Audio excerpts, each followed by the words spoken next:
SIFC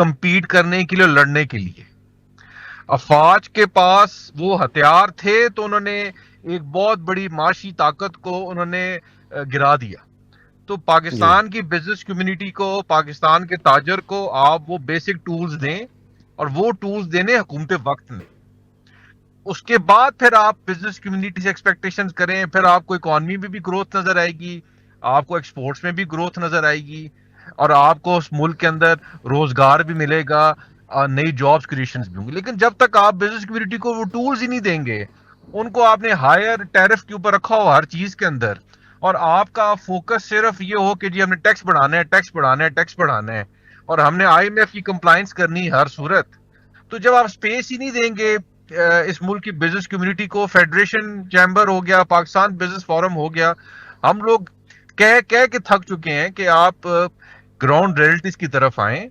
آپ یہ figures کے یہ ہیرو پھیر سے باہر نکلیں، گراؤنڈ ریئلٹیز میں دیکھیں کہ کیا ہو رہا ہے. اس وقت دیکھیں آپ تو خود ماشاءاللہ آپ کی معیشت پہ بڑی گہری نظر ہے، آپ کا ایک کافی تجربہ ہے جرنلزم احمد صاحب یہ بتائیں کہ آپ یہ ٹھیک ہے چلیں انڈسٹری کے حوالے سے بات ہو گئی، زراعت پہ بھی آپ کا فورم جو ہے وہ بات کرتا ہے، تو کیا زراعت کو کیسا دیکھا آپ نے 2025 میں؟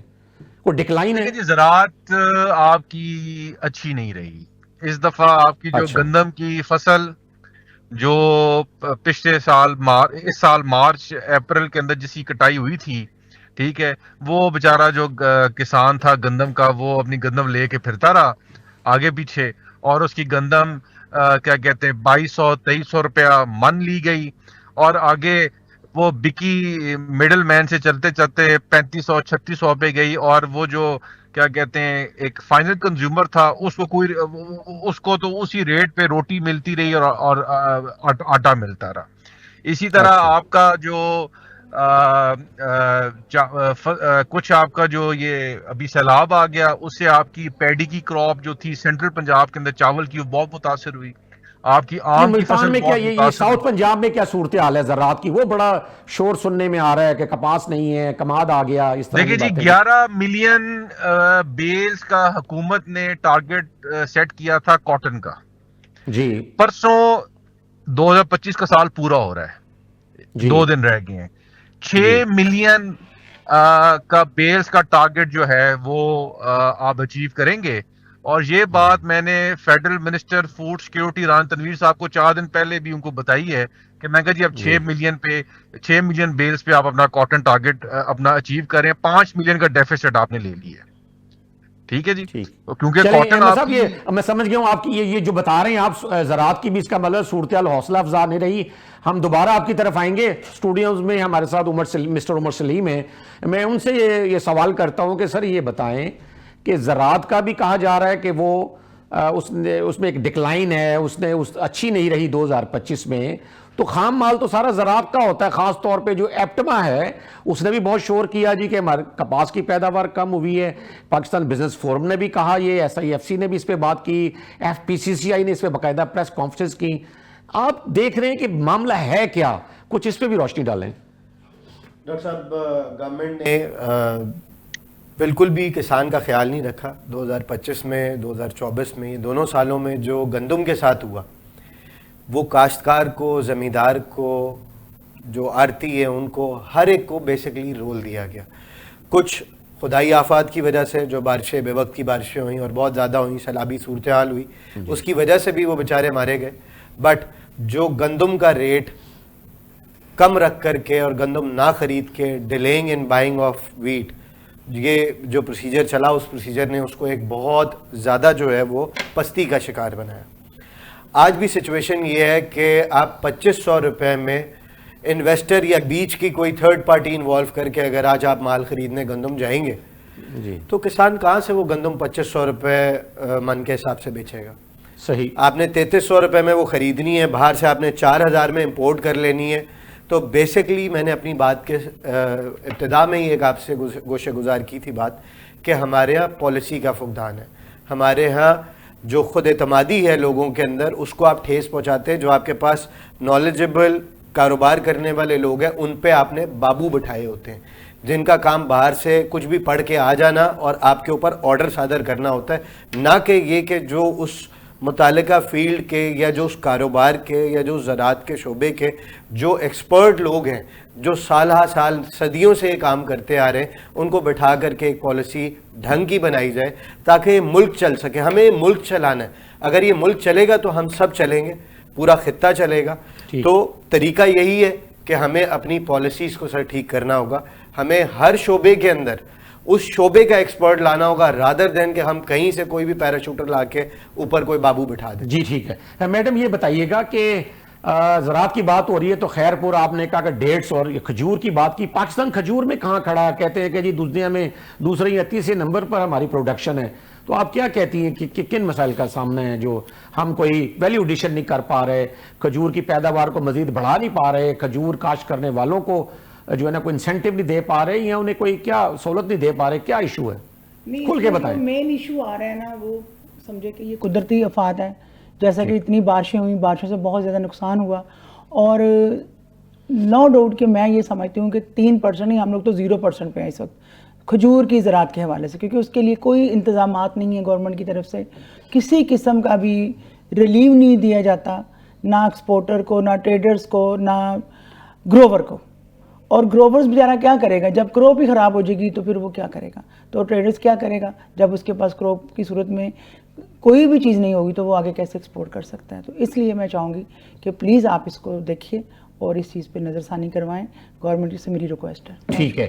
احمد جواد صاحب آپ یہ دیکھیں کہ اگر ڈیٹس کا بھی مسئلہ آ گیا ہے, گندم کا بھی آپ کہہ رہے ہیں, ادھر وہ ایپٹما والے بھی شور کر رہے ہیں, عمر سلیم صاحب نے بھی کہا کہ زراعت میں ایک ڈکلائن ہے, پالیسی کا تسلسل نہیں ہے. تو آپ سٹرس کے حوالے سے مجھے بتائیں کہ پاکستان کا نام سٹرس کے حوالے سے بہت بلند حیثیت سے لیا جاتا ہے. یہاں مختلف ممالک سے آ کے جو ہے نا ماہرین وہ یہاں آ کر نمونے لیتے ہیں. تو کہاں آپ دیکھ رہے ہیں سٹرس کے حوالے سے کوئی ہماری R&D ہے, کوئی ہم اس کو ڈیولپ کر رہے ہیں, یہ گروئنگ ہے یا اس میں بھی کوئی ڈکلائن ہے؟ ڈاکٹر صاحب یہ بھی شبنم صاحبہ نے کھجور کے اوپر میں بات کی, بالکل ان کی بات سے میں ایگری کرتا ہوں کہ ڈیٹس جو ہے وہ پچھلے 2022 کے سیلاب سے اس کو کافی ڈکلائن ہے اس کی ڈیٹس کے اندر. اور جو پہلے ایک انڈیا کی مارکیٹ ہوتی تھی وہ بھی بند ہوگی آپ کے پاس, جس میں چوارا آپ کا ایکسپورٹ ہوتا تھا, اور ڈیٹس کا جو ٹریڈر ہے وہ فائنینشلی کافی ویک ہوا ہے. آپ نے جہاں تک سٹرس کی بات کی, سٹرس آپ کی جو ایگریکلچر ایکسپورٹس ہیں, ابھی 4-5 دن پہلے پی ایم صاحب نے ایک میٹنگ چیئر کی جس میں انہوں نے کہا, منسٹری سے سوال کیا کہ جی بتائیں کہ ایگریکلچر ایکسپورٹس میں ڈپ کیوں آ رہا ہے. تو اس ٹائم وہ پھر منسٹر صاحب نے ہم لوگوں سے رابطہ کیا, بلایا بھی صحیح. تو ہم نے ان کو کہا کہ سر بات یہ ہے کہ آپ کو جو آپ نے لاسٹ ایئر بجٹ کے اندر ایگریکلچر ایکسپورٹس میں اور جتنی بھی ایکسپورٹس میں آپ اس کو لے گئے تھے نارمل ٹیکس رجیم میں, تو آپ مہربانی کریں پہلے تو اگر آپ ایگریکلچر ایکسپورٹس میں بہتری چاہتے ہیں تو اس کے اندر آپ اس کو 2 سال کی نارمل ٹیکس رجیم سسپینڈ کریں, اور پرانا جو آپ کا ریٹ تھا 1% پر آپ ٹی ٹی پہ چارج کرتے تھے اور ونس فار آل وہ آپ کا ٹیکس کاؤنٹ ہو جاتا تھا, تو تاکہ تھوڑا سا ریلیف ملے. سیکنڈلی ان کا پھر انہوں نے ہم نے ان کو یہ کہا جی کنو کا اس دفعہ حال یہ ہے کہ شروع کے اندر سودے جو ہوئے تھے وہ 2,500 روپیہ من ہوئے تھے. جب آپ کا افغانستان کا بارڈر بند ہوا تو وہ کنو کا جو ریٹ ہے وہ ایکس فارم پر آ گیا 1,800 روپیہ من. ٹھیک ہے جی. ابھی کامرس منسٹری نے ایک SRO جاری کی ہے 5 دسمبر کو کہ جی آپ وایا ایران سینٹرل ایشین اسٹیٹس کو اس کو ایکسپورٹ کریں, لیکن اس میں ٹرانسپورٹیشن کاسٹ اتنی زیادہ آ رہی ہے کہ آپ کا جو کنو کی export to central Asian states ہے وہ وائبل نہیں ہو رہی. تو اب ہم لوگ منسٹری آف کامرس اور فوڈ سیکورٹی کو, اس دن میں نے رانا تنویر صاحب کو بھی ریکویسٹ کی کہ جی آپ یہ جیسے ماضی میں پیپلز پارٹی اور نواز شریف صاحب کے دور میں ایران کی منڈی کھولتے تھے 3 مہینے کے لیے, تو آپ اس دفعہ دوبارہ ایران کے ساتھ بارٹر ٹریڈ کریں, کیونکہ ایگریکلچر ایکسپورٹس میں چاول کے بعد سب سے بڑا جو شیئر ہے in terms of revenue to the government وہ کنو ایکسپورٹس کا ہے. ٹھیک ہے. تو وہ انہوں نے ہم سے پیداوار کے بارے میں بتائیے گا, کیسی رہی سٹرس کی پیداوار؟ اچھی رہی ہے اس دفعہ؟ جی پیداوار ٹھیک ہے اس دفعہ, پیداوار ٹھیک ہے. اور کیا ہم اس میں R&D بھی ہو رہی ہے کچھ کے جیسے وہ کلر والے فروٹس ہوتے ہیں, کچھ اس پہ کام ہو رہا ہے کچھ اس پہ؟ کلر سے کیا مراد آپ کی دوبارہ ریڈ کلر میں ہوتا ہے، کوئی بلیک ہوتے ہیں، اس طرح کچھ چائنا نے کیا ہے کہ وہ گرین اور بلو کلر میں بھی دے رہے ہیں اورنجز، اس طرح کچھ اس طرح کی کام یہاں بھی ہو رہی ہے. نہیں دیکھیں اس میں اندر ہم نے ایک سیڈ لیس ورائٹی ہمارے ریسرچ سینٹرز نے تیار کی تھی، لیکن وہ سیڈ لیس ورائٹی فیلڈ میں کامیاب نہیں ہو سکی. تو اس میں میں سمجھتا ہوں کہ جو آپ کا پاکستان ایگریکلچر ریسرچ کاؤنسل ہے، آپ کا پھر ایوب ریسرچ کاؤنسل ہے فیصل آباد کے اندر، پھر آپ کی یونیورسٹیز ہیں ایگریکلچر یونیورسٹیز، ان کو تھوڑا آگے آنا پڑے گا. انفارچونیٹلی ایگریکلچر کے اندر کوئی بھی شعبہ لے لیں، ہمیں نیو جو ہماری ریسرچ ہے اس پہ ہم بہت پیچھے ہیں. اور پلس پھر جو ہم کئی پرائیویٹ سیکٹر نے کئی کراپس کے اندر نئے سیڈز تیار کیے ہیں، لیکن وہ جو کنسرنڈ محکمہ ہے جو سیڈ ڈیولپمنٹ اتھارٹی ہے، اب اس کو ایک اتھارٹی بنا دیا گیا ہے، وہ اتنی چیزوں کو لمبا کھینچتے ہیں کہ فائلیں وہاں پڑی رہتی ہیں اور کیا کہتے ہیں وہ نیا سیڈ اپروو نہیں ہونے دیتے. ابھی گنے کی بہت نئی ورائٹیز آ گئی ہیں. احمد جواد صاحب، ہمیں کچھ شارٹلی چند لفظوں میں کوئی میسج جو آپ اکانومی کے حوالے سے دینا چاہیں دے دیں، ہمارے پروگرام کا وقت کم ہے.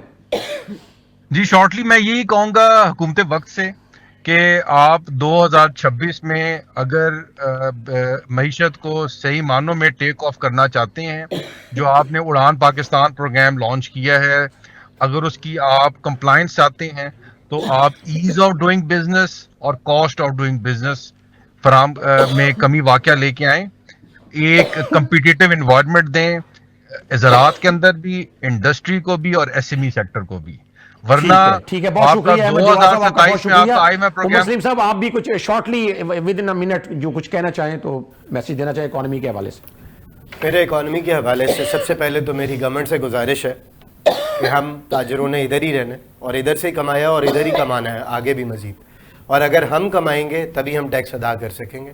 تو ہمارے ساتھ یا تو ایسا برتاؤ کیا جائے جس پر ہم چل سکیں، یہ ملک چل سکے، اکانومی گرو کر سکے. اور ساتھ ہی ساتھ میری اپنی تاجر برادری سے بھی اپیل ہے کہ پاکستان کے لیے پازیٹیو رہیں، پاکستان کے لیے پازیٹیو سوچیں. سب ہم نے یہیں سے کمایا، اگر ہم یہ اٹھا کے سب کچھ باہر لے جائیں گے تو اس ملک میں کچھ نہیں رہ جائے گا اور ہمارا باہر جا کے بھی کچھ بن نہیں پائے گا. بہت شکریہ جی. ٹھیک ہے جی. ناظرین، آپ نے ہمارے پارٹیسپینٹ اور ماہرین کی آراء سن لی ہیں. پاکستان کی معیشت 2025 میں قدرے مثبت رہی، لیکن بہت سارے سیریس چیلنجز درپیش رہے، ڈیفالٹ کے خطرات ٹلے، مگر ابھی بہت کچھ کرنا باقی ہے. اپنا اور اہل خانہ کا خیال رکھیے گا. انشاءاللہ حاضر ہوں گے اگلے پروگرام میں. اللہ حافظ.